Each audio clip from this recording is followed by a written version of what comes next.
Aujourd'hui, nous allons parler de stratégie sociale. La stratégie sociale, c'est la stratégie social média, c'est-à-dire quelle est la vision, quelle est la ligne directrice qu'on doit adopter quand on va prendre la parole sur les réseaux sociaux.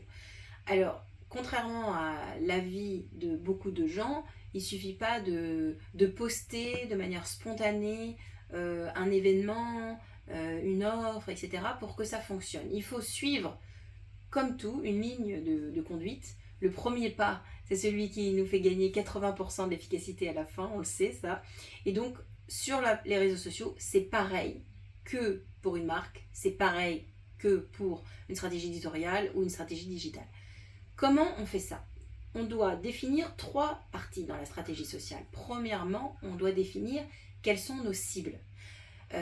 Une fois qu'on a défini nos cibles et nos sous-cibles, donc là vous pouvez vous référer aux vidéos sur les audiences ou sur les personas, on va avoir des gens à qui on va parler de manière différente, à qui on va adresser des messages différents. Donc heureusement, dans la stratégie sociale, nous avons plusieurs réseaux sociaux. Donc la première chose à faire, c'est déjà de définir par cible quels vont être les canaux de communication qui vont être les plus recommandés. Donc on va décider par exemple qu'un sujet qui est primordial, lui, il va être et sur LinkedIn et sur Instagram et sur YouTube, mais quelque chose qui est un peu plus fun, un peu plus visuel, etc., on va le réserver à Instagram, et quelque chose de plus long, plus contenu, plus étoffé, avec data à l'appui, on va le réserver par exemple à LinkedIn. Donc, on définit d'abord quel est le rôle de chaque canal de communication.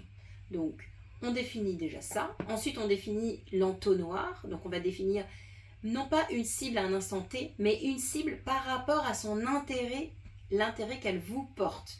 Donc, à son niveau de maturité pour acheter. Donc, il y a, comme on dit, une maturité très faible, c'est quelqu'un qui n'a jamais entendu parler de vous, qui n'a presque même jamais entendu parler de ce que vous proposez, donc presque de votre catégorie. Donc, à lui, vous allez devoir adresser des messages d'inspiration, de teasing, très, très petits pour générer l'envie.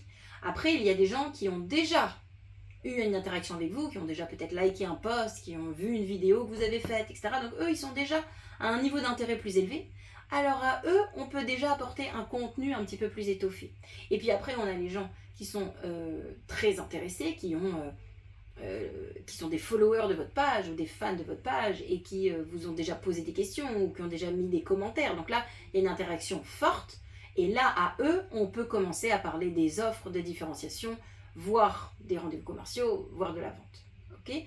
Donc, comment on fait pour parler à tous ces gens différents, à ces niveaux d'étapes différents, tout en étant sur les réseaux sociaux? Eh bien, on doit définir les piliers de communication qu'on aura définis dans la ligne éditoriale.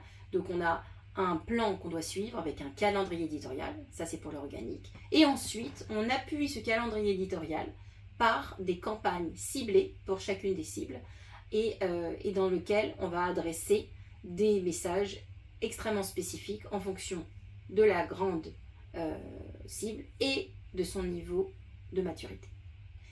N'hésitez pas, je sais que c'est un peu compliqué, n'hésitez pas à nous appeler pour avoir plus d'informations et je me ferai un plaisir de vous répondre. Bonne journée!